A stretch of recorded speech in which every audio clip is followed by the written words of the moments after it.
Hello everyone, this is Dr. Houck with your video discussion of the Module 7 assignment. Let's take it from the top. Number 1, which of the following would not fall under the heading ethnomedicine? That would be D, of course, chemotherapy. All the others would appropriately fall under that heading. So 1D. Number 2, enculturation and the sociocultural context in which one is raised will affect B, the way people perceive sickness. I would have thought that would have been pretty straightforward. All the other things are just sort of givens of nature and biology that are true of everyone. 2 is B. Number 3, that would be the Kung Bushmen. You read quite a bit about them. That should have been pretty easy to figure out. Number 4, and as you read in the Kinsley book, faith healing is primarily associated with Protestantism. Primarily, not exclusively, of course, but certainly primarily. So multiple choice DBBA. Number 5, beginning the true-false section. As a general rule, faith healers distrust conventional medicine, biomedicine. Well, some do, but read the question closely and carefully. As a general rule, which would mean the majority or most of the time, well, no, that makes it false. Number 6, no, there's a lot said, actually, that's false. There's a lot said about the person needing to, quote unquote, get right with God and to spiritually renew themselves. There's a lot of talk along those lines. So that would be false. Individuals are somewhat responsible for their sickness. Number 7, again, I just flipped the wording. That's false as worded. You should start with natural hypotheses or explanations. Number 8, emic explanations are generally notoriously unreliable as explanations of cultural religious practices. Well, that is true. That is very true. The reason why is that people have a vested interest in their particular faith, and they will not always be, let us say, ingenuous and honest when it comes to their faith. Also, too, things like hope and belief can cloud people's objectivity. So that's true, number 8. Number 9, that is also true. That was in some of the materials for this module.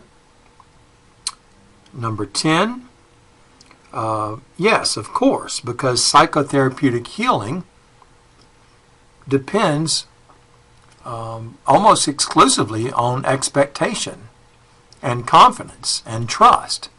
And of course, people from different cultures are all just strangers to one another, and they lack all of those things. So yes, that is true as worded. Number 10 is true. Number 11, according to Hahn, pathogens are both necessary and sufficient. No, they're necessary, but they're not sufficient. We need a lot more to understand sickness. Namely, what about issues of construction having to do with enculturation and perception, etc. So that's false. Number 12, if you read Chapter 10 carefully, you'll see where Hahn says that certainly if there are ethnomedical practices that are beneficial, well, you support them. If they do no harm, you can tolerate them because after all, they might bring some psychological comfort to people. However, if they are downright harmful, then that's where we would have a problem, and we would not support any practice that we can deem as being actually harmful to the patient. But the way it's worded would be false. we should not endorse and support all forms. There are some we would not, those that are harmful. So 12 is false. Number 13, ethnomedicine is distinctly cultural. It's hypercultural. So it's the opposite of acultural, which would be non-cultural. So that's false. Number 14, no, Hahn never says this. When he talks about things like anthropological medicine, what he's referring to is having some of the principles and themes and sentiments of anthropology being incorporated into the healthcare setting, not the hiring of actual anthropologists. And he makes that clear. So on the first page there, from 5 to 14, it's FFF, TTT, FFFF. Okay, the fill in the blank. Number 15 is the book of Acts. You could just write Acts. That's good enough. Number 16, that Christian denomination is called Christian Science. Christian Science. Number 17, the most popular faith healer in the world is Benny Hinn. I'll hold my tongue here and be civil and just simply give you the answer. Benny Hinn. I have nothing good to say about that person. Number 18, the Christian faith healer claims that his ability came to him in the form of a spiritual being sent by God. Well, that was in the reading in the Kinsley book, and that's William Branham, Branham. The next one came from a little sort of mini biography of a faith healer in the Kinsley book, Catherine Kuhlman, Kuhlman. So number 19, Catherine Kuhlman. Number 20, acupuncture. Acupuncture. Number 21, the pelvis. The pelvis. 22, the penal interpretation of evil. Well, penal has to do with punishment, right? The penal institution, for example. So the idea here is that people suffer because they're being punished for some evil that they've done. So they're sinners and they're being punished for their sin. Now that, by the way, that hypothesis virtually never holds water. Well, in fact, it never holds water as far as I'm concerned. And it usually ends up being quite absurd and silly as an interpretation when people try to apply it. Anyway, but that's what it is.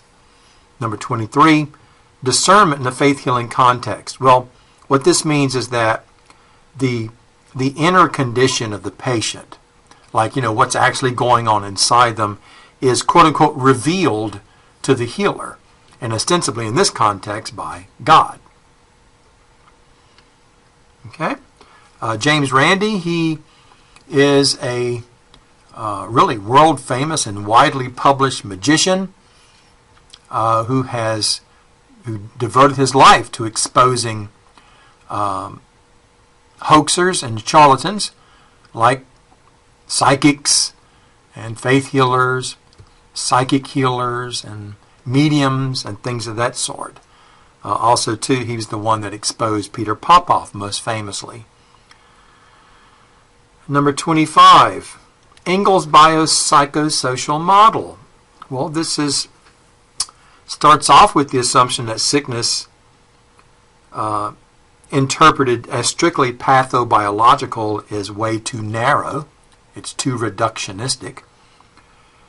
Because we need to consider things like the patient's perspective, the enculturation process, the social environment. All these things are important. Number 26, faith healing is in the upper right quadrant of the diagram. Well, simply because it's a situation whereby high expectations have led to high outcomes, high positive outcomes. So people believe they're going to be healed, and then they end up with the belief that they are healed. Okay, you got to be careful the way you say that. Okay, so it's all about expectations and outcomes. Number 27. What is the most effective way to prove or demonstrate that particular sickness is not culture bound? Well, that's really quite simple.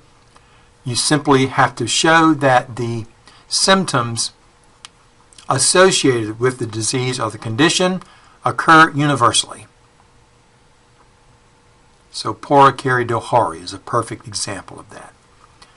While one place likes to put their very specific cultural sort of interpretation on it, it's clearly a universal condition.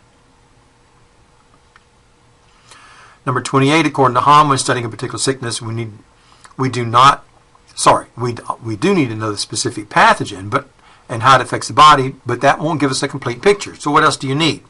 Well, you need things like perception, right? The way people perceive sickness, the way people feel about sickness. Also, conception, what people think they know about sickness. All of that comes from enculturation, of course.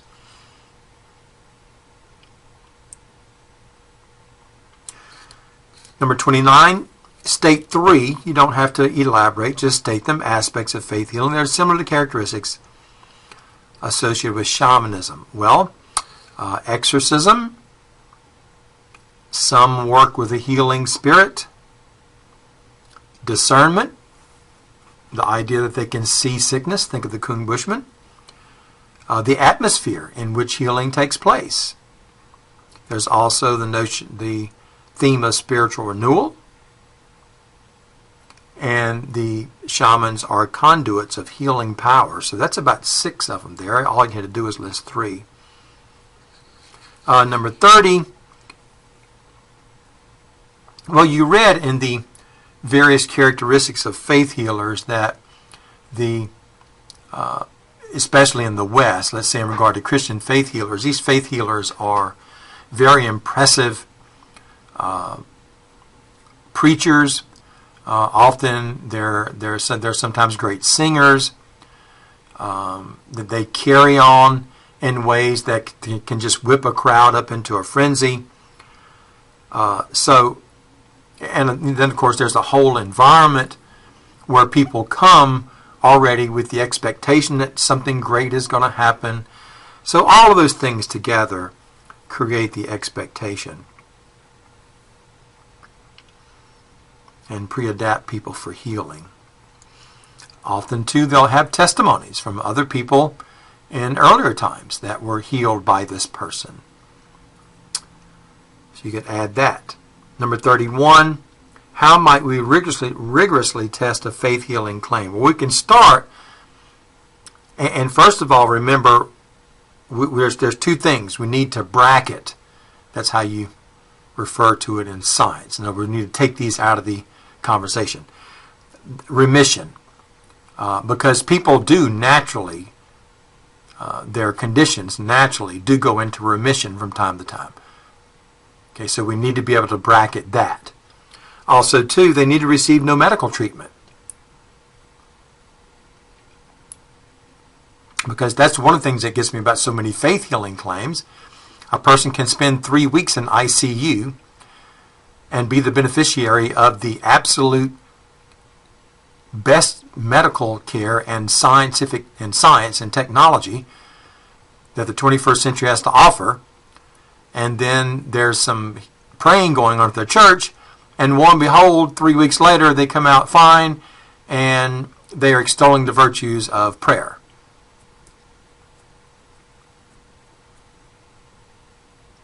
Totally overlooking the medical care they had. So that's one of the problems with so many faith healing claims. Many of them have been to doctors. So we would need to bracket that. No medical treatment. So that will not be an issue. Then when we take those things in consideration, we need to begin with a thorough medical exam by a third party. In other words, some disinterested physician who knows nothing about anything other than this patient needs an examination. Then we would do the healing ritual itself, and then there would be follow-up examinations by preferably another physician. And you would continue to follow up this person's condition at least another year or so. But as was said in one of the videos that you watched or in some of the materials that you had, that has literally never ever been done. So we have no actual documented claims of the efficacy of faith healing. Number 32, well, you saw the video, and all you had to do here was just describe what he was doing. He was blatantly hoaxing his abilities,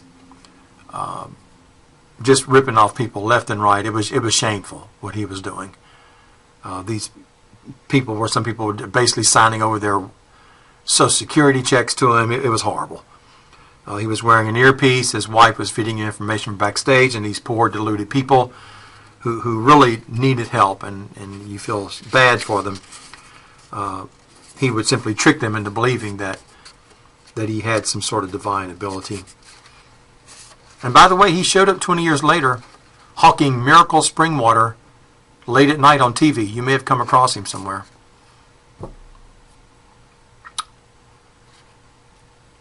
Long answer questions number 33.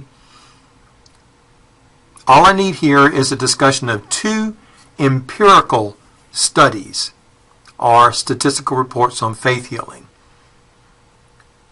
So I do note that anecdotal accounts don't help. In other words, one person talking about something that happened, or a person talks about someone at their church, blah, blah, blah. That's anecdotal.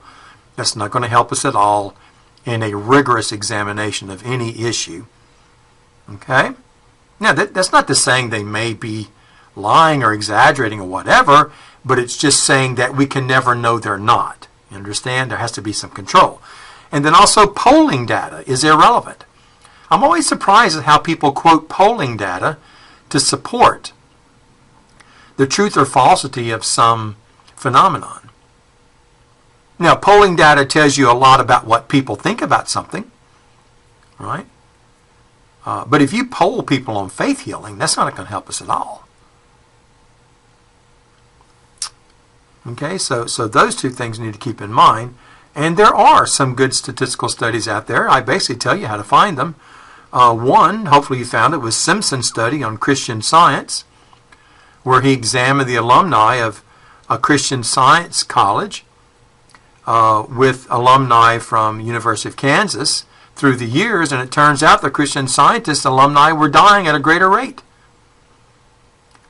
And it doesn't take a genius to figure out why. Don't mean to be flippant here, but Christian Scientists go without medical care. I would not think that'd be a prescription for longevity. Anyway, so you hopefully found that study. Then there's Asser's study of the 172 children's deaths, all whom succumbed, unfortunately, to faith healing, when many of them, the large majority of them, could simply have received treatment and been helped. So there's those 2. And then there's other ones as well. I just mentioned 2.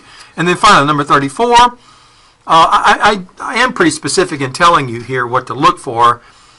In Chapter 10, there's a lot of coverage about anthropological medicine, but I thought I would help you focus by just looking at 3 sections, and I have them there as 1, 2, and 3, and really all I wanted you to do was summarize the material in those 3 sections, and you'd be good to go.